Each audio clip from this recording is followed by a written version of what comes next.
Welcome to IELTS Teaching Tips 2. My name is Meena Patel. And I'm Tony Clark. Due to popular demand, we have developed a second set of teaching tips to help the teaching and learning of IELTS.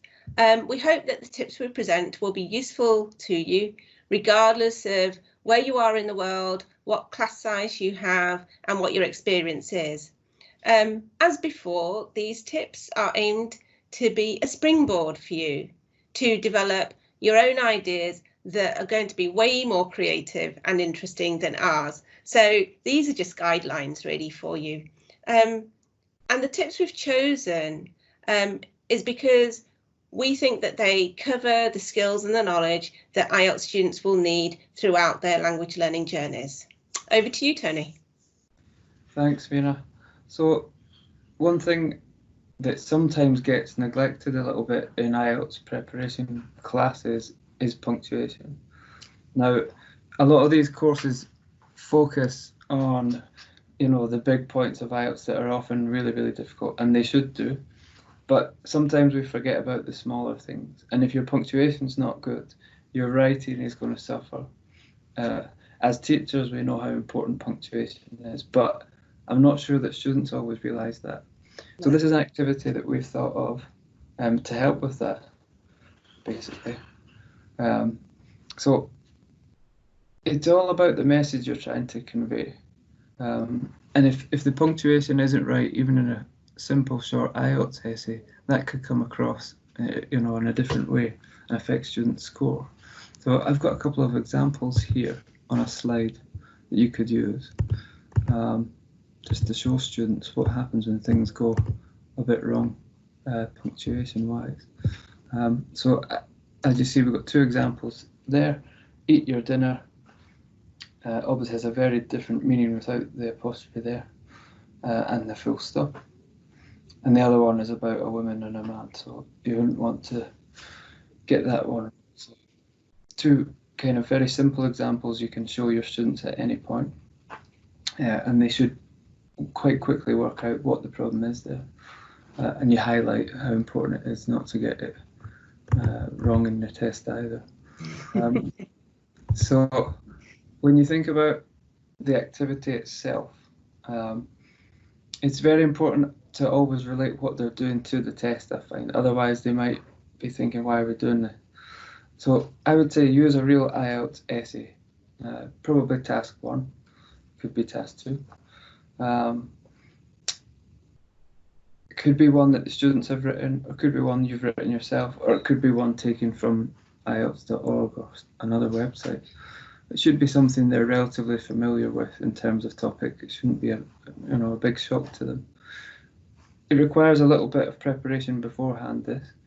We would like you to remove all punctuation, so everything that's there. So you've just got the kind of essay stripped down to its bare bones. When it comes to the class, you show them the essay, you ask them what's missing, you hope that they say the punctuation, especially if you've shown them that example beforehand, or you could say that to after. Now, as a group, you then brainstorm what are the punctuation points that are missing. Depends on class size. You might have a great big class, in which case you can do it all together, or you can put them in groups. Doesn't really matter. It's up to you to judge that. But the important thing is they get working on these punctuation points. You can ask them how many punctuation marks are there in English. Of course, we know there's 12 in the English language. They should be able to come up with most of them, but you can help them with the trickier ones. You've then got that on the board, for example. Give them their essay back, and their job is to punctuate it with all the marks that you've collectively gathered. What do you think, Meena? I think that's a great idea. I have a question. Can I ask a question? Sure. Okay. It's a question about your examples. Great examples. The second one about the man and woman is, I think, quite obvious, right? But I'm not sure how obvious the first one is. Could you explain the difference in meaning for us, please? Sure. Well, as you can see there, we've got the first one, eat your dinner, with no punctuation points at all. That's like if we were talking now, having something to eat, it's kind of an imperative. So come on, eat it. So you're telling me to eat my dinner, right? Yeah, Yeah. exactly. Okay. Now that's a fairly straightforward thing to say to someone when they're eating together. The next one is less straightforward. So eat full stop. You are dinner. That kind of suggests that what we're going to eat next is a person, which is a very, very wrong understanding of what the message I'm trying to convey. Is it clear now? It is clear now, but that's a fantastic example of how important punctuation actually is, because two completely different meanings, yet the same vocabulary. So no, I just thought it was good to emphasize that. No, I really like this activity, and I completely agree with you. I think it's a very underplayed aspect of the English language in all language learning, because I think sometimes when students come to do an IELTS course, we assume certain things. And as you say, there are sometimes more important things to think about, and it can be forgotten. I love the fact that we have a script and students have to punctuate it.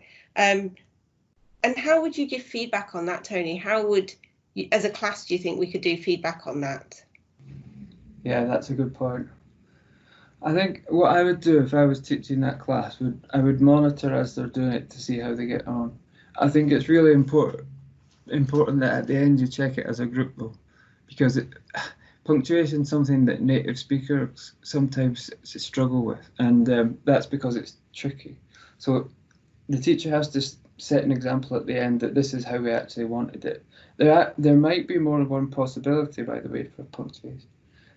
But you have to show something, and you can get that point across by an example to the class. So I would have a pre-prepared essay with the punctuation back in again for the original essay. Yeah. Correct punctuation. That's a really nice idea. I also think sometimes, although I know that time can be an issue, and you don't have to do it with all of the writing, but just for some of it, I think in order to check whether students have the right punctuation, it's worth asking them to read it aloud, because punctuation has an impact on reading and comprehension also. So it's just worth having them read it aloud, saying what the punctuation is for the whole class to check. And if there is a mistake, you know, we can have a discussion around it as a class. And I think the more you talk about these things, you know, the better understanding can be. No, a really nice idea. I like that. I have a question for our viewers, actually. There was one deliberate error in this little video clip. If you can tell us what it is, there might be a little prize.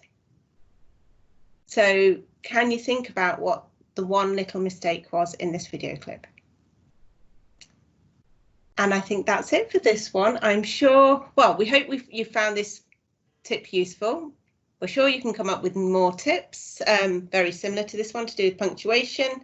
And for more ideas like this one, you can visit our website, the URL which is on the screen right now. Thank you. Thank you.